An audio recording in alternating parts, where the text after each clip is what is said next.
갈라디아서 5장 22절과 23절 함께 읽겠습니다.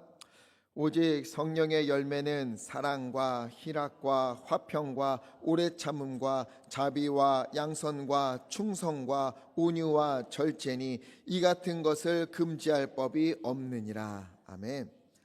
시편 37편 7절로 11절의 말씀 보겠습니다. 구약성경 829쪽쯤에 있습니다. 구약성경 829쪽 시편 37편 7절로 11절의 말씀 함께 읽겠습니다. 여호와 앞에 잠잠하고 참고 기다리라. 자기 길이 형통하며 악한 꾀를 이루는 자 때문에 불평하지 말지어다. 분을 그치고 노를 버리고 불평하지 말라. 오히려 악을 만들 뿐이라. 진실로 악을 행하는 자들은 끊어질 것이나 여호와를 소망하는 자들은 땅을 차지하리로다. 잠시 후에는 악인이 없어지리니 내가 그곳을 자세히 살필지라도 없으리로다. 그러나 온유한 자들은 땅을 차지하며 풍성한 화평으로 즐거워하리로다. 아멘. 네, 오늘도 우리 성령의 열매 중에서 8번째까지 왔습니다. 어떻습니까? 그동안 성령의 열매를 맺기 위해서 그런 그리스도인이 되기 위해서 많이 노력하고 기도도 하고 또 주님께 매달려 보셨습니까? 감사합니다. 저는 특별히 이번 성령의 열매 시리즈를 설교하면서 우리 예강교회 우리 모든 성도님들에게 성령의 열매가 풍성히 맺어지고 그 열매로 인해서 기쁨과 감사가 넘치기를 어느 때보다 더 힘써 기도하고 있고 또 앞으로도 끊임없이 기도할 겁니다. 왜?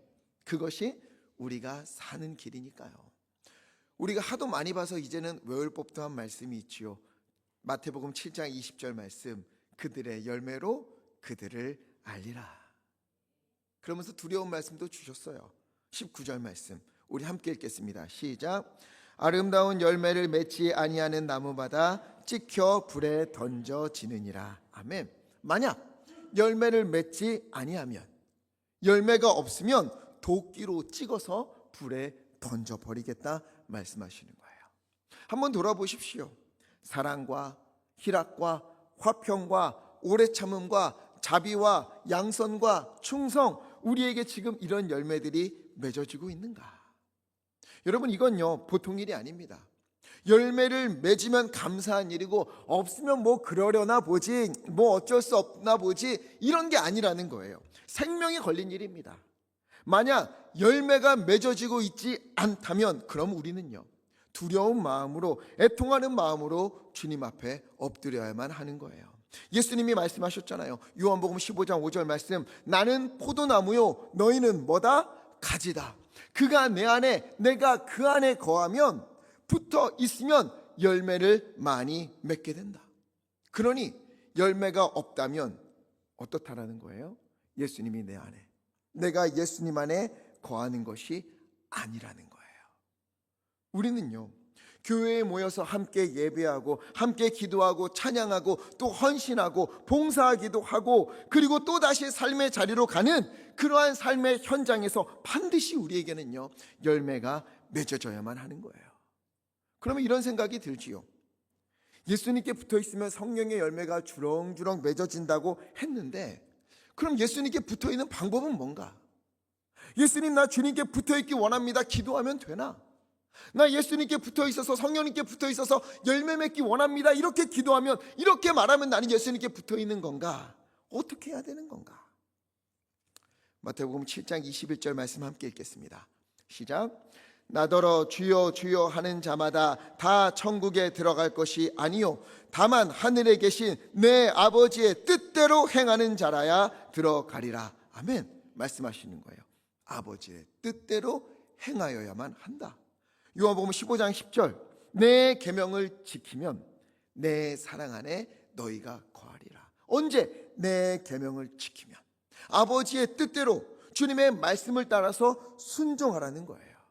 즉 현실 속에서 우리가 맞닥뜨리는 상황 가운데에 어떠한 반응과 태도를 보이는가, 이것으로 열매가 맺어지는가 아닌가가 결정이 되는 거예요. 이러한 때에 주님이 나에게 이렇게 하라고 말씀하셨지.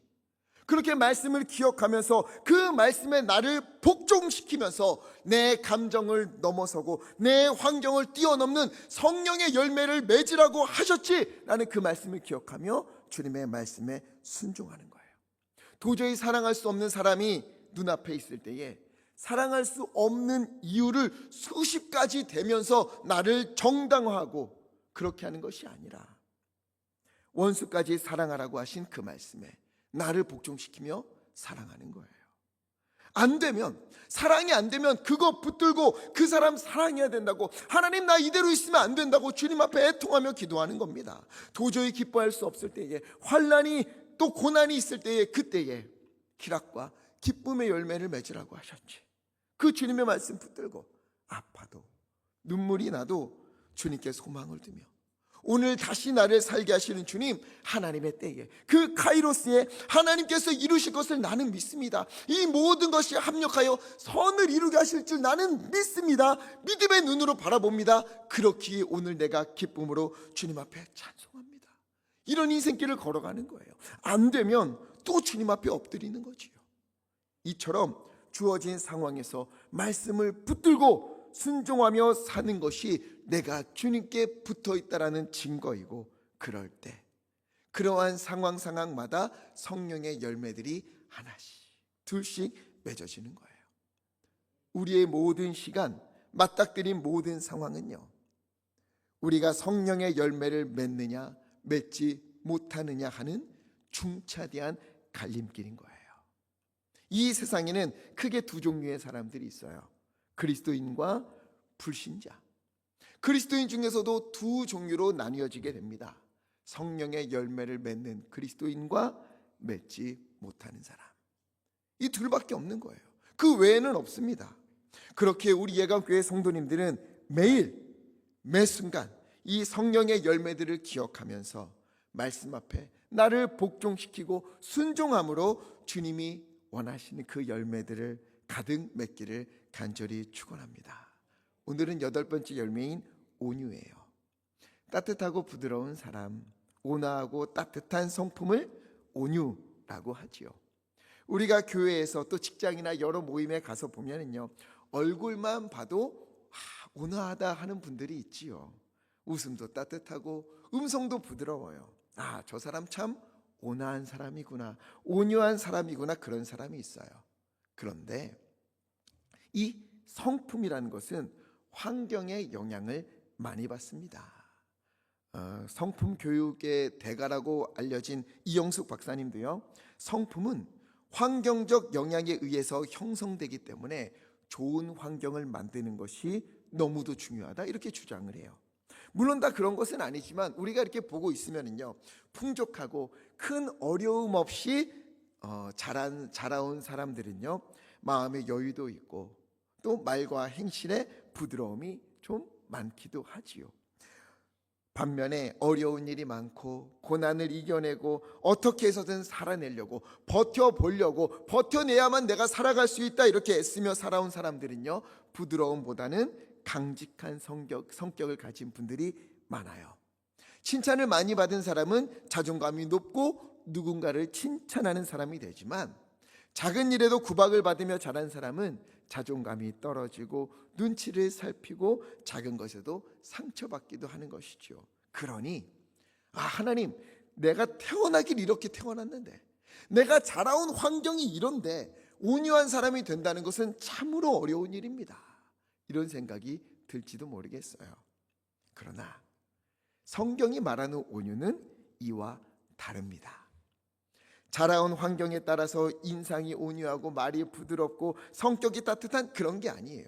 그러면 성경이 말하는 온유, 성령의 열매로 맺어지는 온유란 과연 무엇인가? 이에 대해서 잘 보여주는 것이 바로 오늘 본문인 시편 37편이에요. 1절을 함께 읽어보겠습니다. 시작. 악을 행하는 자들 때문에 불평하지 말며 불의를 행하는 자들을 시기하지 말지어다. 아멘. 다윗이 이렇게 보니까는요, 주위에 악을 일삼는 사람들이 있고 불의를 행하는 사람들이 많은데 그 사람들이 너무너무 잘 되는 거예요. 복이란 복은 다 받아요. 그런데 믿음으로 순종하는 사람들을 보니까 자기 자신을 봐도요, 힘들고 고난이 너무 많은 겁니다. 아니, 하나님은 살아계시는데 어찌하여 악한 사람들은 저렇게도 잘 되고, 하나님 믿고 순종하고 열심히 예배하며 살려고 사는 사람들은 매번 손해보고 당하고 아프고, 그럼에도 참고, 이건 도대체 무슨 일입니까?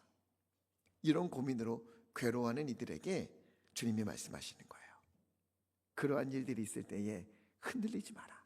3절, 여호와를 의지하고 선을 행하라. 4절, 여호와를 기뻐하라. 그때 주님에게서 기쁨을 찾아라.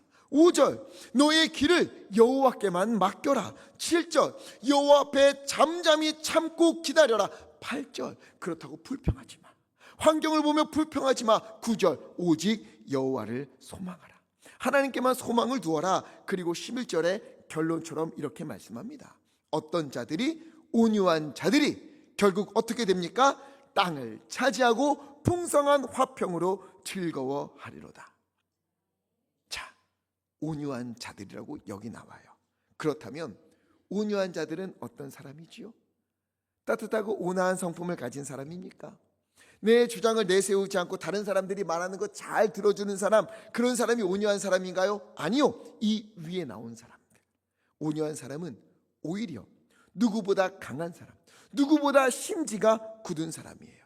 이 사람은 악한 사람들, 불의한 사람들이 잘 되는 것을 보면서도 불평하지 않아요. 그것 때문에 마음이 흔들리고 요동치고 그러지 않습니다. 물론 잘 되고 싶지요. 복받고 싶지 않은 사람이 어디 있겠어요. 자녀들 잘 되는 건 우리의 기도 아닙니까?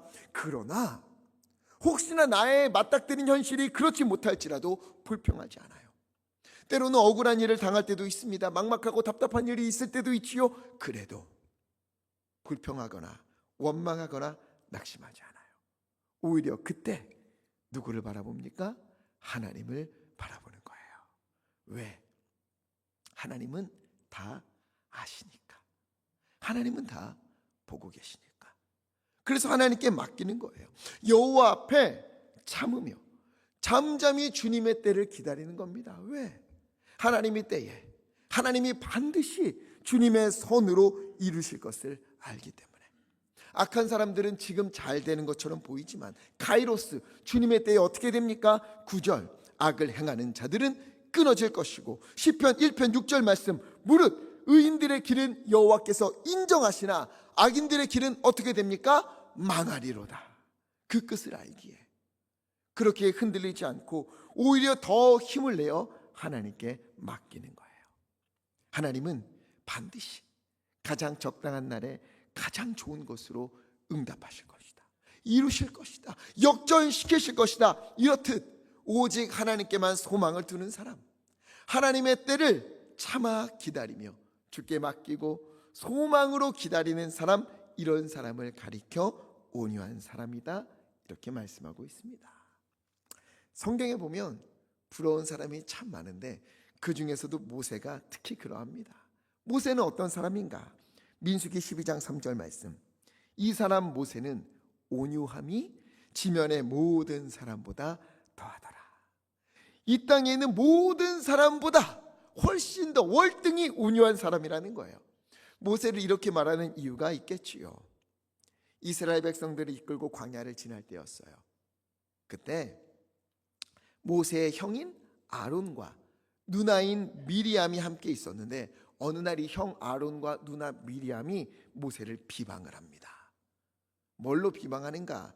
12장 1절에 모세가 구스 여인을 아내로 맞았다는 이유로 비방하는 거예요. 근데 이건 핑계에 불과합니다. 정말로 아론과 미리암이 하고 싶었던 말은 무엇인가? 2절 말씀 함께 읽겠습니다. 시작. 그들이 이르되 여호와께서 모세와만 말씀하셨느냐? 아멘. 여호와께서 이 말을 들으셨더라. 아멘. 여호와께서 모세 너하고만 말씀하셨느냐? 우리하고도 말씀하지 않으셨느냐? 그런데 왜 모세 너만 이스라엘의 지도자를 하고 우리는 왜 그냥 두느냐? 너만 하나님의 종이냐? 너만 하나님이 세운 지도자냐? 우리도 하나님께서 말씀 들려주시고 하나님께서 능력 주시는 지도자다, 이렇게 말하는 거예요. 자기도 지도자가 되고 싶다는 거예요. 그래서 모세를 비방하는 겁니다. 당시 모세는 너무도 힘든 상황이었어요. 몸도 마음도 지쳤습니다. 그 많은 백성들이 물을 달라고 하지요. 물을 주니까 떡을 달라고 하지요. 떡을 주니까 고기를 달라고 하지요. 걸핏하면 애굽으로 돌아가겠다. 우리 모세 쳐 죽이고 돌로 쳐 죽이고 새로운 지도자 세워서 애굽으로 돌아가자. 이러는 거예요. 그럴 때 가장 가까이 있는 아론과 미리암이 모세를 도와줘야 되지 않겠어요? 한데 그들이 비방하고 욕하고 모세가 아니라 우리가 지도자가 되겠다 이러고 있는 겁니다. 이 말을 듣고 모세가 어떻게 했을까요? 이런 상황에서 모세가 어떻게 반응을 합니까? 모세는요, 침묵합니다. 아무 말도 하지 않아요. 모세라고 해도 화가 나지 않겠어요? 아니, 혈육인 당신들이 내 마음 몰라주면 어떡합니까? 당신들이 나를 도와주지는 못할 망정 이게 무슨 일입니까? 나 지금 너무 힘들고 너무 괴롭고 지쳐 있는데 어찌 나에게 이럽니까? 정 그렇다면 좋습니다. 당신들이 지도자 해보십시오. 당신들이 이끌고 가십시오. 나 다 내려놓을 테니 한번 해보십시오. 이럴 법도 한데 화를 내지 않아요. 물론 속에서는 부하가 치밀었을지 모르겠어요. 너무 억울하고 분통하고 속상해서 심장이 쿵쾅쿵쾅 뛰었을지도 모르겠습니다. 그러나 모세는 아무 말도 하잖아요. 왜? 로마서 12장 19절 말씀 함께 읽겠습니다. 시작. 내 사랑하는 자들아, 너희가 친히 원수를 갚지 말고 하나님의 진노하심에 맡기라. 기록되었으되 원수 갚는 것이 내게 있으니 내가 갚으리라고 주께서 말씀하시니라. 아멘. 억울하고 속상하고 분통이 터지고 그 속에서는 울분이 끌어져 나오지만 그것을 그냥 꾹꾹 눌러 담아서 마냥 참아내는 게 아니라 어떻게 해요? 하나님이 다 하시니 주님이 주님의 방법으로 해결하실 것이다. 하나님이 하실 것이다. 하나님이 갚아주실 것이다. 내가 할 수 있는 건 주님께 맡기는 거다. 그리고 잠잠히 주님께 맡기는 거예요. 맡기면 하나님이 하실 것을 믿었기에. 그러자 이 모든 것을 보고 계셨던 하나님께서 친히 그들 가운데 임재하십니다. 모세와 그리고 아론과 미리암에게 나타나세요. 그리고 뭐라고 하느냐? 7절과 8절 말씀. 내 종 모세는 아론, 미리암 너희와 달라. 차원이 다른 사람이야. 그는 내 온 집에 충성한 사람이야. 내가 선택한 사람이야. 그런데 너희가 어찌하여 나의 종 모세 비방하기를 두려워하지 않느냐? 그리고는 10절 미리암이 하나님의 징계를 받아서 나병에 걸립니다. 그러자 그런 그녀를 보고 모세는 또 어떻게 하는가? 이거 그봐 나한테 대들더니 잘됐다 꼴 좋다. 아니요. 13절 하나님 미리암을 고쳐주옵소서. 비방하고 상처 주고 대적했던 그녀를 위해 여호와께 부르짖어 기도해요. 이러한 모세였기에 3절 모세는 모든 사람보다 온유하다. 하나님이 이렇게 인정하신 거예요. 비방받고 무시당하고 상처 입고 너무 힘든 그 상황에 분노하지 않고 맞서지도 않고 그렇다고 혼자 끙끙 앓고 속으로 삭히는 것도 아니에요. 어떻게 해요? 하나님께 맡겼죠. 하나님을 붙들었어요. 하나님이 다 아시니까, 듣고 계시니까, 보고 계시니까 그러면 하나님이 하실 것이다. 잠잠히 맡긴 거예요. 여러분 우리도요 화나는 일이 왜 없겠습니까? 억울한 일이 있지요. 속상한 일이 얼마나 많습니까? 그런데 이 감정에 내가 휘둘리게 되면 어떻게 돼요? 나도 똑같이 눈을 흘기면서 날카롭게 큰 소리로 막 쏘아대면 여러분 그러고 나면 다 풀립니까? 속이 시원해집니까? 모든 게 해결됩니까? 아니지요. 돌아서면 언제든 후회하게 돼 있어요. 조금만 참을걸. 한 번만 더 참을걸. 왜? 먼저는 원수까지도 사랑하라는 주님의 말씀에 순종하지 못해서 죄송하고, 또 오래 참으라고 주님은 말씀하셨는데 그걸 못해서 면목이 없고, 그리고 내가 상처받은 것처럼 나 역시도 누군가에게 상처를 준 거잖아요. 그럼 어떻게 되는가? 마태복음 18장 7절 말씀이 가슴을 찌르지요. 실족하게 하는 일들이 있음으로 말미암아 세상에 화가 있도다. 잘 보세요. 실족하게 하는 일이 없을 수는 없으나 실족하게 하는 그 사람에게는 뭐가 있어요? 화가 있도다. 화가 있도다. 실족하게 하면 화가 있다고 주님 말씀하셨잖아요. 그러니 두려운 거죠. 게다가 18장 35절 말씀, 너희가 마음으로부터 형제를 용서하지 않으면 아버지께서도 너희에게 이와 같이 하신다. 그러니 마음이 편하지가 않는 거예요. 그러면 무조건 참아야만 하는가? 꾹 참고 속병 나고 화병 나고 그래도 참아야만 하는가? 아니지요. 모세처럼, 또 시편 37편 말씀처럼 그런 일이 있을 때 누구를 기억하라고요? 하나님. 누구에게 맡기라고요? 하나님. 이처럼 하나님의 때에 하나님이 반드시 일하실 것이다, 이것을 믿고 잠잠히 참아 기다리고 이 가운데 선을 이루신 주님께만 소망을 두는 것, 이것이 바로 온유입니다. 약해서 당하는 게 아니에요. 바보 같아서 당하는 것이 절대 아닙니다. 무능력해서 당하는 것이 아니에요. 오히려 그 속에 하나님을 향한 굳건한 믿음이 있기에, 강한 확신이 있기에, 그래서 하나님께 소망을 두는 사람, 그래서 참아 견디는 정도가 아니라 모든 것을 포용할 수 있는 사람, 이 사람이 바로 온유한 사람인 거예요. 그래서 온유라는 단어는 프라우테스 이렇게 말합니다. 이것은요, 길들여지다, 이런 뜻을 가지고 있어요. 길들여지다. 고대 근동 지방에서는요, 사나운 짐승을 잡아다가 가축으로 키웠어요. 길들여서. 이 사나운 짐승이 길들여진 상태를 프라우테스, 온유라고 말해요. 여러분 혹시 삼국지 아십니까? 삼국지 제가 굉장히 좋아해요. 몇 번을 보고 번역한 사람들이 달라서 그 책들을 거의 다 읽어봤습니다. 그리고 삼국지만큼 좋아하는 게 있는데 제가 초한지를 굉장히 좋아해요. 삼국지 이전 시대예요. 초나라와 한나라가 싸우는 거예요. 우리가 장기를 둘 때에 빨간색 말과 초록색 말이 있잖아요. 빨간색 말이 한나라, 유방의 한나라이고 초록색 말이 항우의 초나라예요. 이 둘이 싸우는 게 바로 초한지인데, 이 초한지를 보면 항우와 오추마에 관한 이야기가 나와요. 사진 보여주시면 이제 항우와 오추마입니다. 어느 한 마을에 용 한 마리가 호수로 내려와서 말로 변했어요. 확실히 뻥이 좀 심하지요. 용이 말이 됐어요. 그러니 얼마나 사나워요. 그런데 마침 그곳을 지나가던 항우가 이 용이 변한 말을 발견하고는 그 말에 올라타서 씨름을 해요.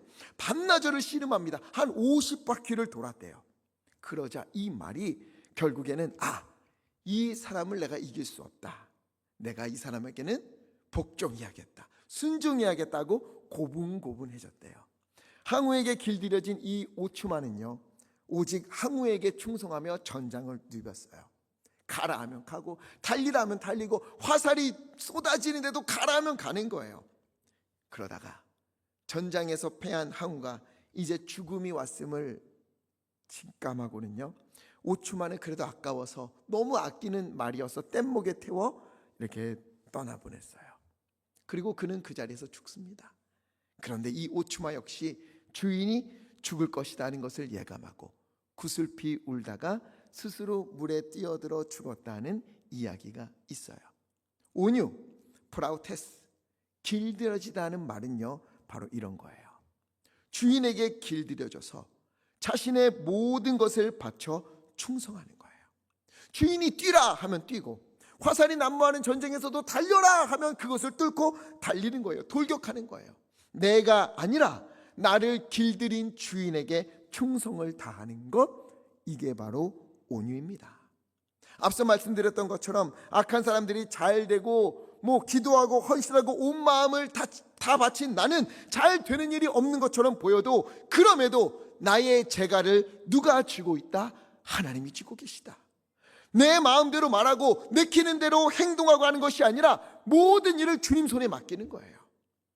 또 비방당하는 일이 있고 억울하고 나도 함께 화내고 싶은 일이 있다 하여도 나의 재갈을 누가 지고 있다? 하나님이 지고 계시다. 그래서 불의한 세상 속에서도 하나님의 선하심을 믿고 하나님의 해결하심을 바라며 주님 앞에 무릎을 꿇고 주님의 뜻을 따라, 내 뜻이 아니라 주님의 뜻을 따라 용서하고 이해하고 사랑하고 오래 참고 화평케 하며 하나님께만 충성을 다하며 순종하며 사는 것, 이것을 온유라고 하는 겁니다. 내 생각이 아니에요. 내 감정이 아니에요. 내 뜻이 아니에요. 하나님의 말씀, 성령님의 인도하심에 순종하는 겁니다. 만약 이를 거부하면 어떻게 될까요?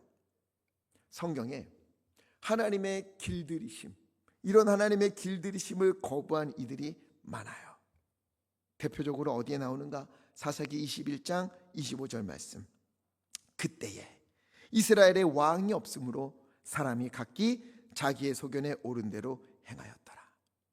하나님이 이스라엘의 왕이라고, 내가 왕이라고 그토록 말씀하셨는데 이 사람들은 뭐라고 해요? 아니요, 그때에는 우리에게는 왕이 없습니다. 우리에게는 왕이 없습니다 라고 말하며 자기 소견에 옳은 대로 행하는 거예요. 하나님의 말씀은 온데간데 없어요. 하나님의 뜻은 어디에도 없어요. 관심이 없어요. 하지만 이 사람들이 하나님을 몰랐습니까? 아니요, 하나님 잘 알았어요. 하나님께 예배 안 드렸어요? 아니요, 하나님께 열심히 예배 드렸어요. 그럼 뭐가 문제였어요? 하나님의 말씀 앞에 나를 굴복시키지 않은 거예요.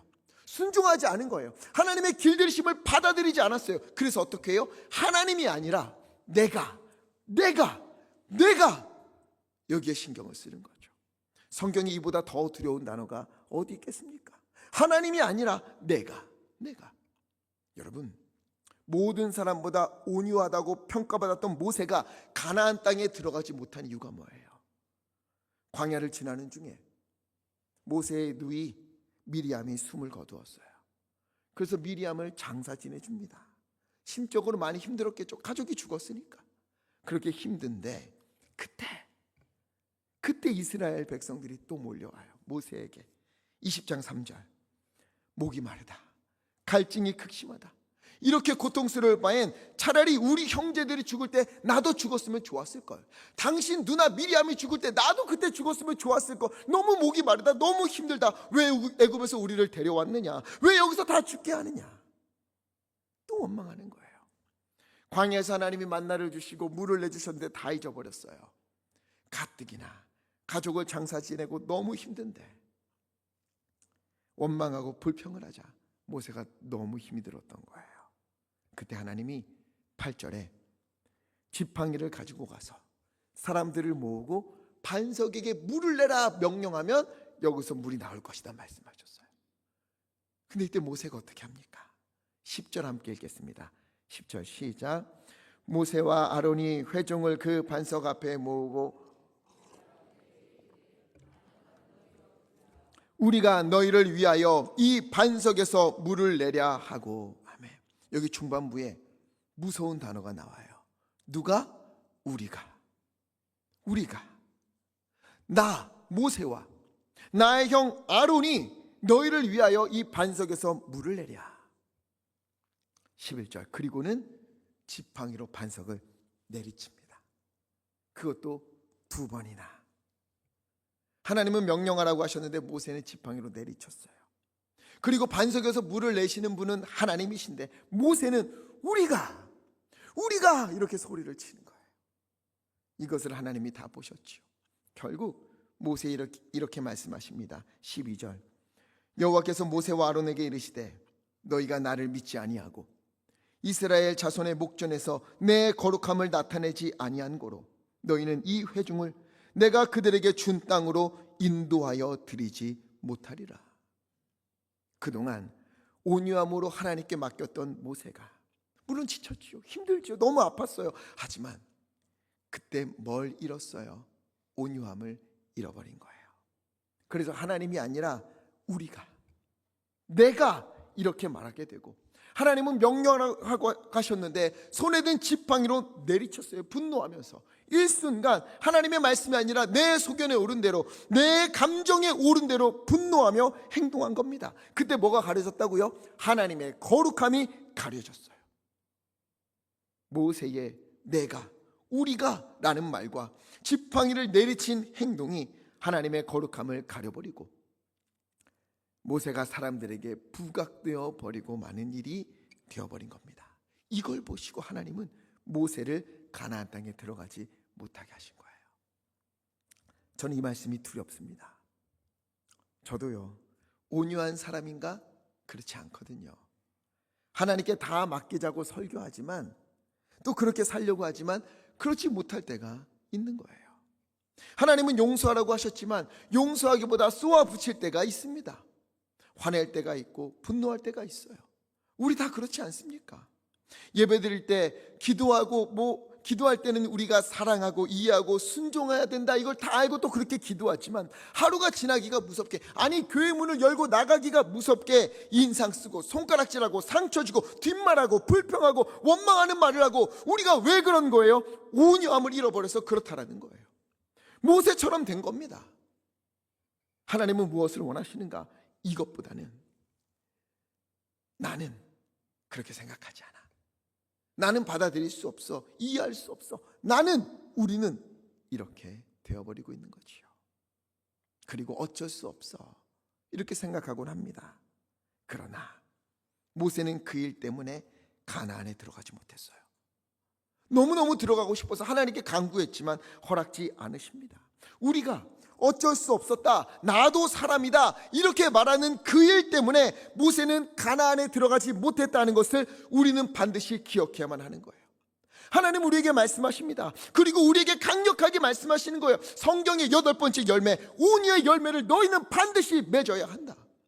그것을 순간적으로 잃어버린 모세는 그것 때문에 가나안에 들어가지 못했어. 온유, 너는 이 열매를 맺어야만 한다. 시편 37편에서처럼 내가 보는 시선, 내 생각, 내 뜻, 이 모든 것을 하나님 앞에서 꺾어버리고 하나님의 뜻을 따라서 하나님께만 소망을 두고 살아라, 주님 말씀하십니다. 행복한 누림이라는 책에서 그래서 온유를 뭐라고 표현했는가? 고집 꺾기다 이렇게 표현했는데 참 맞는 말 같아요. 내 고집, 난 원래 이런 사람이야, 난 이게 좋아, 이래야 내가 편해, 이게 내가 맞는 것 같아. 아니요, 속지 마십시오. 그럴수록 우리를 보시는 주님의 마음은 불편해집니다. 그리고 내 안에 계시는 성령님은 근심하게 되는 거예요. 이거보다 서글픈 일이 어디 있겠습니까? 하나님 앞에 굴복하십시오.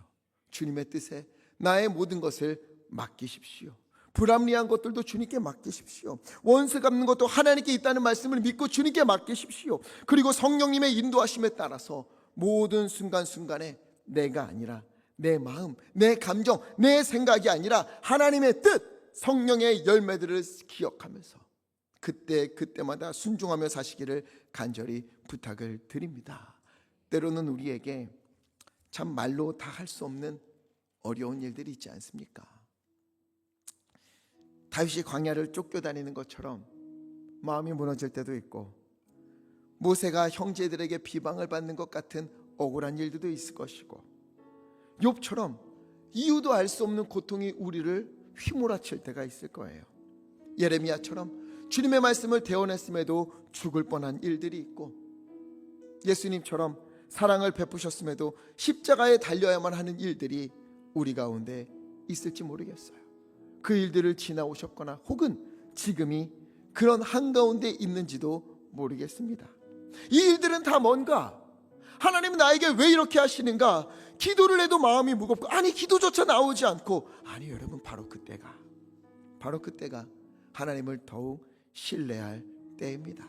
온유, 바로 그때 내 생각, 내 시선, 내 억울함, 이 모든 걸 하나님께 맡기십시오. 하나님께 맡기십시오. 하나님이 아시고 하나님이 다 하실 것입니다. 저녁에는 울음이 깃들일지라도 아침에는 무엇이 온다? 기쁨이 올 것이다. 주님 약속하셨습니다. 이 모든 것이 합력하여 선을 이루게 하신다. 주님은 약속하셨고 그 약속을 반드시 이루실 것입니다. 그리고 할 수만 있는 대로 주어진 상황에서 성령의 열매를 기억하면서 나의 고집을 꺾으십시오. 나의 생각을 꺾으십시오. 내 생각 꺾으십시오. 그리고 하나님의 말씀을 기억하면서 순종하면서 열매를 맺어가기를 간절히 부탁을 드립니다. 그러면 11절 말씀, 온유한 자들은 땅을 차지하며 땅을 정복하게 된다. 그리고 풍성한 화평으로 즐거워하리로다.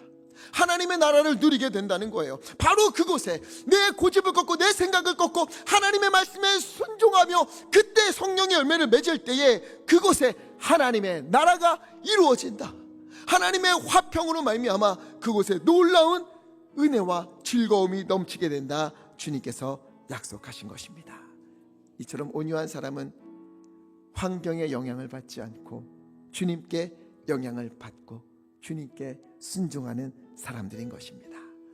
온유한 사람, 하나님만 바라보는 사람, 하나님께서 책임져 주심을 믿는 사람, 내 모든 것을 꺾고 하나님 앞에 엎드려서 굴복시켜서 주님의 말씀을 헤아리며 살아가는 바로 그 사람들이 하나님의 나라를 이 땅 가운데 이루어내는 사람들이고 또한 그 나라를 살아내는 사람들입니다. 누가 그 사람을 무너뜨릴 수 있겠습니까? 누가 흔들 수 있겠습니까? 주님 앞에 온유한 사람이 되기를, 그리하여 우리가 있는 그곳에서 하나님의 나라를 누리고 하나님의 나라를 보여주는 귀한 주님의 사람들 다 되시기를. 온유한 사람들, 특별히 이번 한 주간 주님의 원하시는 온유의 열매를 우리의 삶 가운데 가득 맺어가는 우리 되기를 예수 그리스도 이름으로 간절히 축원합니다. 그래서 이 찬양 부르고 싶습니다. 이 세상을 살아가는 동안에 무엇을 의지하겠습니까? 나의 힘을 의지할 수 없으니 기도하고 낙심하지 말 것은 무엇 때문이다? 주께서 참 소망이 되심이라. 기도하는 말로 찬양했으면 좋겠어요. 하나님의 꿈이 나의 비전이 되기 원합니다. 예수님의 성품이 나의 인격이 되기 원합니다. 성령님의 권능이 나의 능력이 되길 원합니다. 우리 시간에 온유를 꿈꾸며 기쁨을 함께 찬양하겠습니다.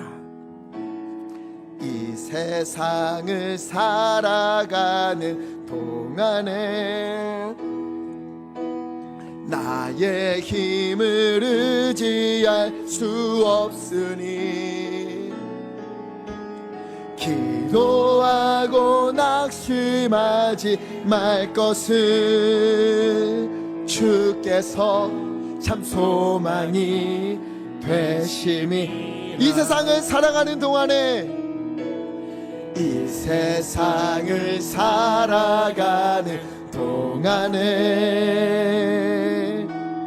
나의 힘을 의지할 수 없으니 기도하고 낙심하지 말 것은 주께서 참 소망이 되심이라. 우리 소망하면서 찬양합시다. 하나님의 뜸이 나의 비전이 되고 아멘. 예수님의 성품이 나의 인격이 되고 성령님의 권능이 나의 능력이 되길 원하고 바라고 기도함. 하나님의 꿈이 나의 비전이 되고 예수님의 성품이 나의 인격이 되고 성령님의 권능이 나의 능력이 되길 원하고 바라고 주님 기도합니다. 우리 하나님께 기도하기 원합니다. 우리 기도할 때에 말씀을 기억하면서 주여 내가 온유한 사람이 되기 원합니다. 하나님, 나에게 온유의 열매가 맺어지기를 원합니다. 나의 시선, 나의 생각, 나의 고집 하나님의 주님 앞에 다 꺾어버리고 하나님의 주님의 뜻에 순종하면서 오직 주님의 뜻에 순종하면서 하나님 그렇게 살아가는, 하나님께만 소망을 두는, 하나님께만 아버지 나의 모든 것을 맡기는 그러한 온유한 사람 되기 원하옵나니 아버지 우리를 붙잡아 주시고 이 길을 걷도록 성령님 우리를 인도하여 주시옵시고 그러한 우리 가운데에 하나님의 주님의 나라가 이루어지고 하나님의 놀라운 뜻이 이루어지는 것을 목도하는 아버지 은혜가 우리 가운데 넘치게 하여 주시옵소서. 우리의 주여 힘차게 외치시고 하시모에 함께 기도하겠습니다. 주여. 아버지 인도하여 주시옵소서. 하나님이여 하나님이여 아버지 우리가 온유의 열매를 맺기 원합니다. 아버지 온유한 사람이 되기를 원합니다. 아버지 하나님 아버지 하나님이여 하나님께만 맡기고 하나님만 의지하고 아버지 나의 생각 나의 모든 것 다 주님의 말씀 앞에 꺾어버리고 내가 옳다고 생각하는 것이 아니라 하나님이 옳다고 말씀하시는 것 내가 바라는 것이 아니라 하나님께서 말씀하시는 것을 아버지 하나님이여 그것에 순종하며 살아가는 아버지 우리 되게 하여 주시옵소서. 온유한 자는 땅을 차지하리로다. 땅을 정복할 것이다. 화평과 즐거움을 누리게 될 것이다. 주님 말씀하셨으니 하나님이여 이러한 온유함으로 주님 앞에 순종하며 살아가는 자지만 우리 가운데 아버지 역사하여 주시옵시고 그 가운데 하나님의 나라를 이루시옵시고 하나님의 영광을 보여주시옵소서. 우리 가운데 이루시는 주님의 뜻을 아버지 우리가 바라보게 합니다. 주여 임재하여 주시옵소서. 하나님의 꿈이 나의 비전이 되고 아버지 예수님의 성품이 나의 인격이 되고 아버지요 성령님의 권능이 나의 능력이 되기 원하고 바라고 기도. 한 번 더 찬양합시다. 하나님의 꿈이 나의 비전이 되게 하여 주소서. 나의 비전이 되고 예수님의 성품이 나의 인격이 되고 성령님의 권능이 나의 능력이 되기 주님 원하고 바라고 기도합니다. 살아계신 아버지 하나님, 여호와 앞에 잠잠하고 참고 기다리라. 분을 그치고 노를 버리며 불평하지 말라. 여호와를 의뢰하고 선을 행하라. 내 길을 여호와께 맡겨라. 즉 온유한 자가 되라는 이 말씀을 오늘 우리의 마음으로 듣고 심령에 새기기 원합니다. 주여, 주님의 말씀 앞에 나의 생각, 나의 뜻, 나의 고집을 다 꺾어버리고 주님께 길들여진 자가 되어서 성령에 충만한 자, 성령님의 인도하심에 순종하는 자가 되어서 온유한 열매 맺는 우리 모두 되기 원하옵나니 아버지 우리 가운데에 능력을, 은혜를, 힘을 더하여 주시옵소서. 연약한 우리를 돌아보시고 성령의 충만함을 허락하시며 우리의 다짐이 행함과 실천과 삶이 되도록 아버지 인도하여 주시옵소서. 그리하여 우리가 있는 그곳에, 우리가 온유의 열매를 맺는 그곳에 하나님의 나라가 이루어지는 놀라운 은혜가 있기를 원하옵나니 주님 우리 가운데 임재하시고 크신 은혜를 베풀어 주시옵소서.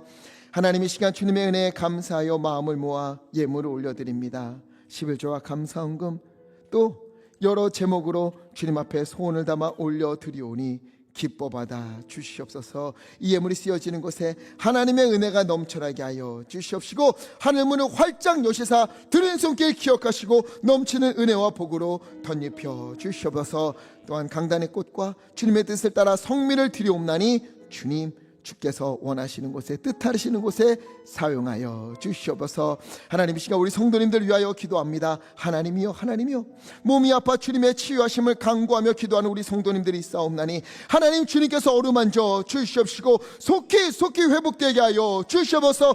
깨끗함을 입게 하여 주시옵소서. 나음을 입게 하여 주시옵소서. 또한 하나님 마음이 무너진 이들 하나님 주님께서 찾아가시사 그 마음을 다시금 일으켜 세워 주시옵시고 하나님을 향한 고백과 기쁨의 찬양이 날마다 넘치도록 성령의 충만함을 주님의 은혜를 덧입혀 주시옵소서. 우리 주 예수 그리스도 이름으로 간절히 기도하옵나이다.